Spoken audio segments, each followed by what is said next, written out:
What is going on? I'm Malachi Greb, CEO of Elite Automation, Elite Properties, some other things as well, but also an investor. Um, I just wanted to talk about, starting a company. If you're like, want to be an entrepreneur and you want to be a business owner, and kind of like some straightforward paths, because you really only have a couple straightforward paths when it comes to becoming an entrepreneur. And the first path is, start saving some money so that way you have a nest egg for your like initial investment. For example, and for a simple and one of the most common ways of generating wealth here in the US is through real estate. So let's say, for instance, you need to buy your first real estate property, and you're going to buy a property for $100,000. You're going to need at least to have at least 20% down on that property. I mean, now again, there's some other hack stuff you can do where you could do like 3.5% down with like an FHA loan, which is also another great way to start. But either way, you're still going to need, $3,500 to, start that process. Um, so yeah, again, you just got to save some money, and again, like starting a business a lot of times is just like a grind. Like you need to grind out for years before like you can actually start a business or be in a really good position to start a business, especially if you're already later in life and you like maybe have kids and stuff like that. Then you're definitely going to have to do things in a much more strategic approach. And a lot of people have complications, like they're separated from the woman they have kids with or the man they have kids with, and um, that creates complications, as in you don't have the support. So you just kind of got to work through those things and just do things in a very smooth approach. Now, again, if you're single, don't have any kids, then you can take more leaps and more risks, and you don't have to worry about sustaining like your entire family as you would if you did have a family. The other thing you can do, which is like more immediate, is like services, right? So if you really don't have any skills, you could do services like lawn mowing, or uh, just some type of service that's just like very minimal skills, pool cleaning, like things that just they're not super high skill set. Now, if you do have a skill, like if you're a plumber or electrician, then you can more easily kind of just immediately start a business in the services sector, and start selling your own services as an independent contractor. Now, that's a little bit of like what I did to start Elite Automation. However, for myself, I always wanted to like be a big business operator, so I never really wanted to do like time and material type of work. I always wanted to think as being like a business owner and business operator, not necessarily an employee in the uh, business that I owned. So another thing is too, like with the business that I own, it's a little bit more complicated to do services work, right? Because if I was doing services work, I'd be a PLC programmer, a robot programmer, and so you're still pitching to companies that are very large companies, and the TAM, which is a total addressable market, is much less than, like, let's say for instance like a plumber or an electrician. There's like people that need plumber or electricians, HVAC, they need those things every single day. So those are kind of a pretty easy service that you can just like target your local, local area, and literally if you just like beat the competition in pricing, you'll get jobs, right? Like with the properties and stuff that we have, like honestly, like I just want somebody out there that can get out there as fast as they can get out there and as cheap as they can get out there, and solve the problem. And so when it comes to like competition in that market, if you can just be fast, we had a HVAC issue the other day, and they're like, yeah, we'll get somebody out there on Tuesday, and it was like a Thursday or something.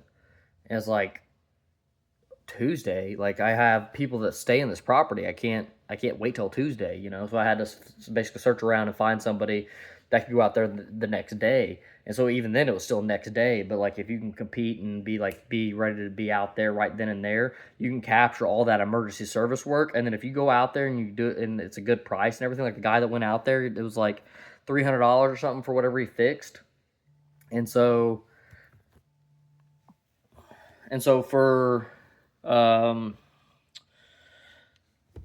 So since he did that fix, like I'll now reach out to that guy, anytime I have a problem because I know he was quick, and I know um, that he solved the problem in a pretty reasonable price.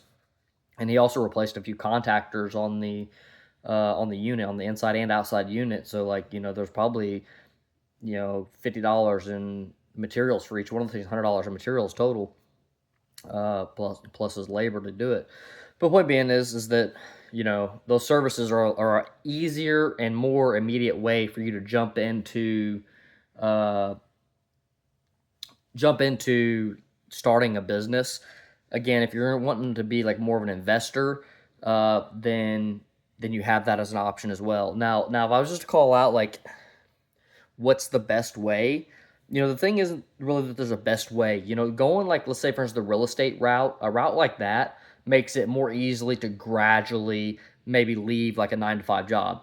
So maybe it takes you 2 years to save the amount of money you need for a down payment on a property. You do that, and maybe even buy like a fixer upper, and then on your weekends or after work every day, you go and work on that property. Now, this is an extremely good method as well because now you can build equity in the property and do things like cash out refinances after you have renovated the property, which is it's probably the best like real estate hack to do. Uh, Probably the number one thing to do because just buying real estate's too slow. If you can't like buy, renovate, and then cash out refinance, real estate's a little bit too slow of a game, in my opinion. I like quick growths, and I'm trying to establish as much wealth as possible. So we're buying fixer uppers, fixing them, cash out refining them, and then moving on to like the next property or next investment, depending on what phase we're at with things. Um, so yeah, those are probably like your two most straightforward ways of being able to start a business. Um, it's complicated to make that leap and to go back into it again, like kind of just saving and starting properties and working on the weekends, and like you can just keep that 9 to 5 and keep that W-2 income coming in and just like kind of work towards that. It's gonna be a grind. I mean, you're gonna have like 2, 4, 5 years of like grinding and working your face off towards that. Um, but you're gonna be able to like establish more wealth. Like say for instance, like I have W-2 from Elite Automation, but like if I was taking another W-2 from like another 9 to 5 job and able to do all the things I was still doing, uh, that would just compound the wealth so much more because then that W-2 income that's coming in is all just like free cash flow to invest into things, right? So like I'm always looking to like how can I increase my own current cash flow so that way I can keep investing more into some of the things that I want to invest into. Like, for example, for myself right now, like I see a big opportunity in Tesla and some other things in the stock market. There's just a huge dip in the stock market and whatnot. There's been a bounce back now, but so it's like just trying to deploy as much money to that as quickly as possible, because whenever there's huge opportunities, a lot of times you have to jump on those huge opportunities. I've had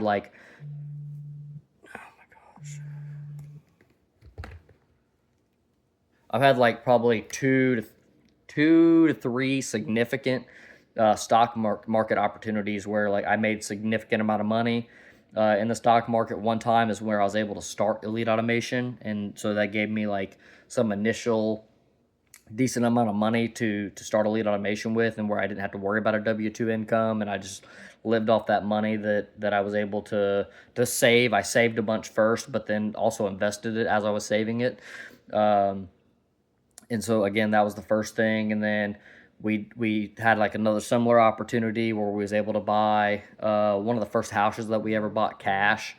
Was through stock market and all the renovations. Bought the house cash, renovations cash, everything, and we was able to do that just due to some fruitful stock market investments and some other things there as well. So yeah, kind of just like bouncing back and forth the money. Like stock market's a great way, instead of just like saving your money, like put the money in the stock market, let it passively grow for you. Choose some good companies or choose index funds that have good growth. I'm an individual stock picker, so I'm not like I don't really like index funds and stuff like that, so I don't really promote them. I think there's just not enough growth there. Um, and also I'm educated enough on the markets and different companies and stuff like that there's definitely opportunities for me to put my money there. So yeah, hopefully that was useful for you guys, and catch you on the next one.